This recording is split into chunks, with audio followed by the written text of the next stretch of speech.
नमस्कार दोस्तों, हम काल पढ़ रहे थे। काल में कल हमने भूतकाल देख लिया था। यदि आपने कल भूतकाल नहीं पढ़ा है तो ऊपर आई बॉक्स के अंदर आपको उसका लिंक मिल जाएगा। हम आगे चलते हुए काल के क्रम में इसके अन्य दो भेद और पढ़ते हैं, जिसमें पहला जो है आपके वर्तमान काल है और दूसरा भेद है इसका भविष्य काल। तो देखो दोस्तों, सबसे पहले हम वर्तमान काल की परिभाषा देखते हैं। वर्तमान काल क्या होता है कि सामान्यतः जो हमारे साथ घट रहा है, जो बीत रहा है, जो चल रहा है, वर्तमान में जो समय चल रहा है, वो ही वर्तमान काल कहलाता है। तो इसकी परिभाषा देखते हैं कि क्रिया के जिस रूप से किसी कार्य के वर्तमान समय में होने का बोध होता है, क्रिया के जिस रूप से किसी कार्य के वर्तमान समय में होने का बोध होता है, वह वर्तमान काल कहलाता है। पहले जो वर्तमान काल था वो हम 3 प्रकार का पढ़ते थे, लेकिन अभी जो एनसीईआरटी की बुक है उसमें वर्तमान काल को 5 भागों में दिखा दिया। तो देखिए, एनसीईआरटी जो ऐसी बुक होती है वो आपके ऑथेंटिक बुक्स होती है। तो यदि कुछ इसमें कंफ्यूजन हो भी जाता है एग्जाम के अंदर, तो आप उस बुक से रिट भी लगा सकते हैं। तो देखिए दोस्तों, इसमें आगे चलते हैं हम। तो पहला है इसमें सामान्य वर्तमान काल। अब सामान्य वर्तमान काल क्या होता है? क्रिया के जिस रूप से किसी कार्य के सामान्यतः वर्तमान काल में होने का बोध होता है, सामान्य वर्तमान काल कहलाता है। अब इसकी पहचान क्या होती है? इस काल के वाक्यों के अंत में मूल क्रिया के साथ ताहे, तेहे, तीहे लगा होता है। तो मैंने क्या कहा, इसकी पहचान क्या होगी आपके कि इस काल के वाक्यों के अंत में मूल क्रिया के साथ क्या लगा होगा? ताहे, तेहे, तीहे जुड़ा होता है। ठीक है, अब देखो इसका एक उदाहरण देख लेते हैं हम। जैसे राम खाना खाता है। अब देखिएगा, यहां पर वाक्य में मूल क्रिया क्या है? खा, और इसके साथ में क्या लगा हुआ है? ता है। तो यहां पर क्या होता है? इस काल के वाक्यों के अंत में मूल क्रिया के साथ, किसके साथ? मूल क्रिया के साथ क्या लगा होता है? ता है, ते है, ती है लगा होता है। क्या लगा होता है? ता है, ते है, ती है। जैसे वह बाजार जाता है, सीता खाना खाती है, रमा गाना गाती है। इस प्रकार के वाक्य इसमें आ जाते हैं। वे घूमने जाते हैं। ठीक है, तो ये हो गया आपके सामान्य वर्तमान काल। अब दोस्तों हम देखते हैं अपूर्ण वर्तमान काल। नाम से ही पता लग रहा है कि क्रिया वर्तमान में हो रही है, लेकिन कार्य क्या है? अपूर्ण है। अपूर्ण है तो प्रेजेंट कंटिन्यूअस जो होता है, इसमें वो वाला सेंटेंस है आपके। ठीक है, तो उसमें क्या होता था आपके वाक्य के अंत में आता था रहा है, रही है, रहे हैं। ठीक है, इस प्रकार आता था। तो देखिएगा, इसमें हम देखते हैं अपूर्ण वर्तमान काल कि क्रिया के जिस रूप से किसी कार्य के वर्तमान समय में होने का तो बोध हो, परंतु कार्य की पूर्णता का बोध नहीं हो, वहां पर अपूर्ण वर्तमान काल होता है। अब देखो इसमें क्या होता है ऐसा वाक्य, इसमें आपके अपूर्ण वर्तमान काल के अंदर मूल क्रिया के साथ क्या आ जाता है? रहा है, रही है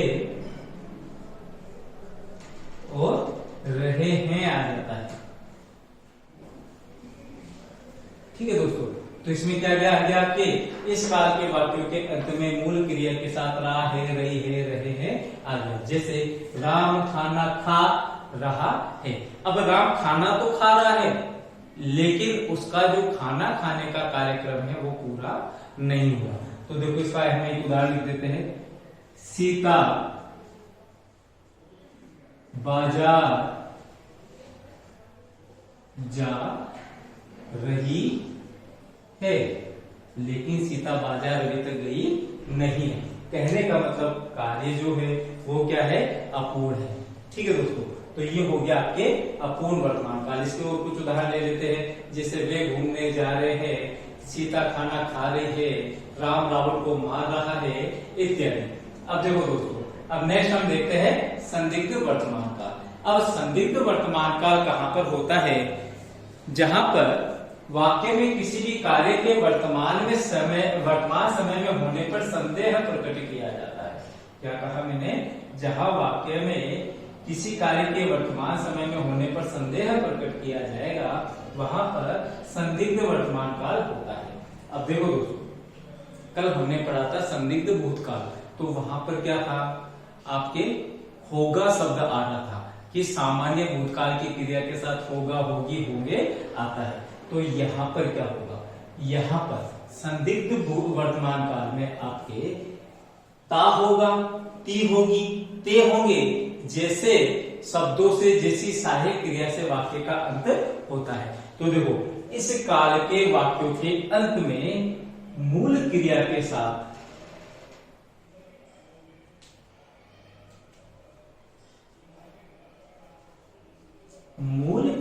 साथ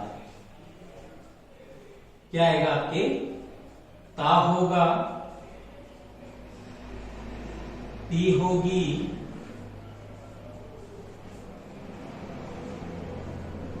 ते होंगे, जैसे शब्द आते हैं। ठीक है, अब इसका उदाहरण लेते हैं, जैसे सीता खाना पकाती होगी। अब संदिग्ध वर्तमान और संदिग्ध भूतकाल में भेद क्या है कि वहां पर सामान्य भूतकाल की क्रिया यानी आपके मूल क्रिया प्लस आ ई या ये जी, इनके साथ क्या आता है, आपके होगा आता है। ठीक है, जैसे भूतकाल का क्या वाक्य हो गया, संदिग्ध भूतकाल का, राम ने रावण को मारा होगा। लेकिन यहाँ पर क्या होगा, यहाँ पर आपके मूल क्रिया के साथ जो वर्तमान काल का ता है उसके साथ होगा, होगी, होंगे आएंगे। ठीक है, तो क्या हो गया, आपके सीता खाना पकाती होगी, राम रावण को मारता होगा, वे बाजार जाते होंगे, सीता गाना गाती होगी, राम खाना खाता होगा। इस प्रकार के जो वाक्य होते हैं वे आते हैं। अब नेक्स्ट आ गया आपके संभाव्य वर्तमान काल। अब देखो दोस्तों, वर्तमान काल है लेकिन वहां पर भी क्या है, संभाव्य। संभाव्य का अर्थ हो गया संभावना। तो जहां पर किसी भी कार्य के वर्तमान समय में किए जाने पर या होने पर संभावना व्यक्त की जाती है, वहां पर आपके संभाव्य वर्तमान काल होता है। ठीक है, अब संभाव्य वर्तमान काल की पहचान क्या होगी कि संभाव्य वर्तमान काल के जो वाक्य होते हैं उन वाक्यों के पूर्व में, क्या कहा मैंने, संभाव्य वर्तमान काल के वाक्यों के पूर्व में संभावना सूचक शब्द आते हैं। क्या आते हैं, संभावना सूचक शब्द। और क्रिया किसकी है भाई, वर्तमान काल पढ़ रहे हो तो क्रिया किसकी आ जाएगी, वर्तमान काल की क्रिया आ जाएगी। चलो यहां तक तो आपको समझ में आ गया कि संभावना सूचक शब्द आते हैं, लेकिन आखिर संभावना सूचक शब्द होते क्या है। तो देखो दोस्तों, संभावना सूचक शब्द है आपके जैसे शायद, लगता है, हो सकता है, संभव है आदि। तो अब देखो, इनसे वाक्य बनाते हैं कि शायद राम खाना खाता होगा, शायद सीता बाजार जाती होगी, हो सकता है सीता खाना पकाती होगी। ठीक है, इस प्रकार के वाक्य इसमें आ जाते हैं। कहने का मतलब यहाँ पर आपके क्या होगा कि पहले तो संभावना सूचक शब्द आएंगे, उसके बाद में जो क्रिया होगी वो वर्तमान काल की क्रिया होगी। जैसे हो सकता है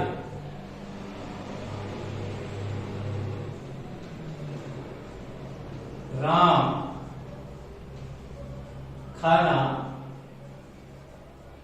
खा रहा हो।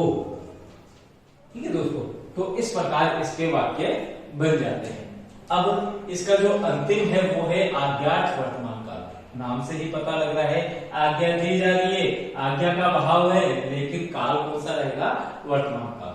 तो देखो इसके उदाहरण क्या हो जाएंगे कि वर्तमान के लिए जहां वाक्य में कोई आज्ञा दी जाए, इसके लिए वर्तमान के लिए जहां वाक्य में कोई आज्ञा दी जाए वहां पर आज्ञा वर्तमान का आज्ञार्थ वर्तमान काल होता है। जैसे राधा तू नाच, ठीक है, तो यहां पर क्या हो रहा है कि आपको वर्तमान के लिए आज्ञा दी जा रही है। ठीक है, अब आप ऐसा मत बोला बसंती तू नाच, नहीं है ना, तो यहाँ पर क्या होगा, आपको क्या बोलना है कि वर्तमान के लिए जो भी आज्ञा दी जाएगी वहां पर आज्ञार्थ वर्तमान होगा कि आप अपना काम करो।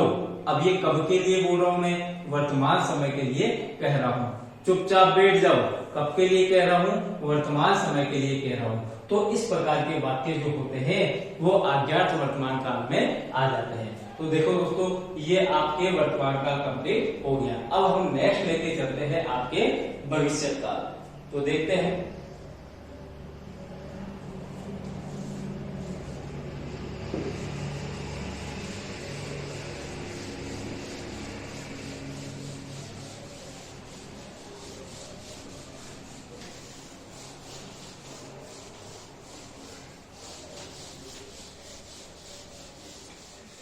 अब भविष्य काल जो कि हमें नाम से ही पता लग रहा है कि किसी कार्य के होने का जो समय है आने वाले समय में बताया जाता है। तो देखिएगा एक मिनट,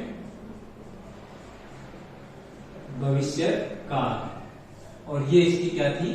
पहचान।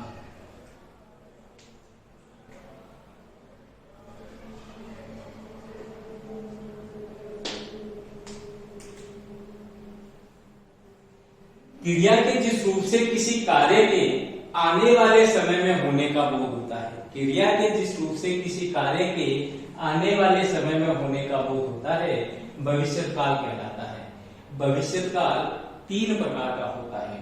देखो, पहला तो हो गया आपके सामान्य भविष्य काल, दूसरा आपके हो गया आज्ञार्थ भविष्य काल,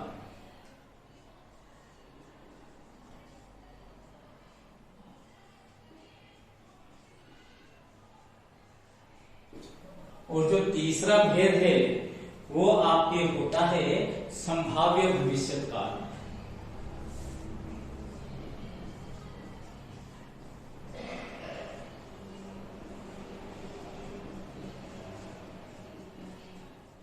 ये आपके अकॉर्डिंग टू एनसीईआरटी हो गया है, लेकिन पहले के समय में एक भेद और चलता था, वो था हेतु मद भविष्य काल, जिसे एनसीईआरटी ने आज्ञार्थ के स्थान पर रिप्लेस कर दिया है। कहने का मतलब पहले हेतु मद भविष्य काल होता था, लेकिन अब इसे न मानकर एनसीईआरटी ने क्या माना है? आज्ञार्थ भविष्य काल माना है। तो भविष्य काल 3 प्रकार का ही होता है, सामान्य भविष्य काल, आज्ञार्थ भविष्य काल, संभाव्य भविष्य काल। लेकिन पहले के यदि आप कोई पेपर उठाकर देखेंगे, प्रश्न पत्र उठाकर देखेंगे एग्जाम में आए हुए, तो उनमें आपको हेतु मद भविष्य काल के भी क्या मिल जाएंगे? वाक्य या उदाहरण मिल जाएंगे। ठीक है दोस्तों, तो हम इसे भी क्लियर कर लेते हैं कि कभी आप उसे पढ़ो तो उसमें आप कहीं पे अटको ना। तो देखो दोस्तों, सबसे पहले है सामान्य भविष्य काल। सामान्य भविष्य काल क्रिया के जिस रूप से किसी कार्य के सामान्यतः आने वाले समय में होने का बोध होता है। क्रिया के जिस रूप से किसी कार्य के सामान्यतः आने वाले समय में होने का बोध होता है। ठीक है, तो देखो इसमें क्या होता है, इसकी पहचान क्या होती है? इसकी पहचान हम देखते हैं। इस काल के वाक्यों के अंत में गा, गे, गी जैसे शब्द मिले होते हैं। ठीक है, जैसे राम बाजार जाएगा, सीता खाना खाएगी, वे घूमने जाएंगे, राम पत्र लिखेगा, आदि। इस प्रकार के वाक्य इसमें आ जाते हैं। तो सामान्य भविष्य काल के वाक्यों के अर्थ में क्या मिला होता है? गाके की मिला होता है। नेक्स्ट हम देखते हैं अज्ञात भविष्य काल। ठीक है, अब भविष्य के लिए जो आज्ञा दी जाएगी वो इसके अंदर आ जाती है। ठीक है, इस काल के इसमें क्या होता है कि जहां वाक्य में भविष्य के लिए कोई आज्ञा दी जाए वहां पर अज्ञात भविष्य काल होता है आपके। ठीक है, अब देखिएगा, अब आज्ञा का आपको पता लग रहा है भविष्य काल के लिए, और इसमें क्या आ जाएगा? आज्ञा प्लस भविष्य काल। तो क्रिया किसकी होगी? भविष्य काल की, और साथ में क्या दी जाएगी? आपको आज्ञा दी जाएगी। जैसे आप कल अपना काम करके आए, कल सब समय पर आ जाना। ठीक है, इस प्रकार क्या होगा? जो फ्यूचर के लिए, भविष्य के लिए जो भी आज्ञा दी जाएगी वो सभी की सभी किसमें आ जाएगी? आपके अज्ञात भविष्य काल में आ जाएगी। ठीक है, अब नेक्स्ट है संभाव्य भविष्य काल। अब देखो, एक बार इसका एक कोई वाक्य लिख देते हैं। कल सभी समय पर आए। अब देखिए दोस्तों, कि कब की बात कर रहे हैं? आने वाले कल की। ठीक है, और आने वाला जो कल है वो जाने वाला तो है, लेकिन आने वाला कल हमेशा किसमें आएगा? भविष्य काल में आएगा, और फिर उसमें क्या दी जा रही है? आपको आज्ञा दी जा रही है। ठीक है, तो ये हो गया आपके अज्ञात भविष्य काल। अब आ गया संभाव्य भविष्य काल। अब ठीक संभाव्य वर्तमान काल की भांति ही इसमें भी संभावना सूचक शब्दों का प्रयोग होता है। किसका होता है? संभावना सूचक शब्द। और कब होता है? वाक्य के पूर्व में, और साथ में क्रिया किसकी होगी? अब यहां पर भविष्य काल की क्रिया होगी। ठीक है दोस्तों, तो मैंने क्या कहा? जहां पर वाक्य के पूर्व में संभावना सूचक शब्दों का प्रयोग हो, जैसे हो सकता है, लगता है, संभव है, और क्रिया भविष्य काल की होती है, वहां पर संभाव्य भविष्य काल होता है। तो देखिएगा, इसमें हम इसके कुछ एक उदाहरण लिख लेते हैं कि लगता है आज बारिश होगी। हो सकता है आज पिताजी आए। संभव है इस बार मैं नौकरी लग जाऊं। लगता है इस बार मैं सफल हो जाऊंगा। तो इस प्रकार के जो वाक्य होते हैं जहां पर वाक्यों के पूर्व में संभावना सूचक शब्द हो और क्रिया भविष्य काल की होती है, तो वे संभाव्य भविष्य काल में आ जाते हैं। अब एक भेद और मैंने लिखा है, हेतु हेतु मद भविष्य काल। इसे हम सशर्त भविष्य काल भी कह देते हैं।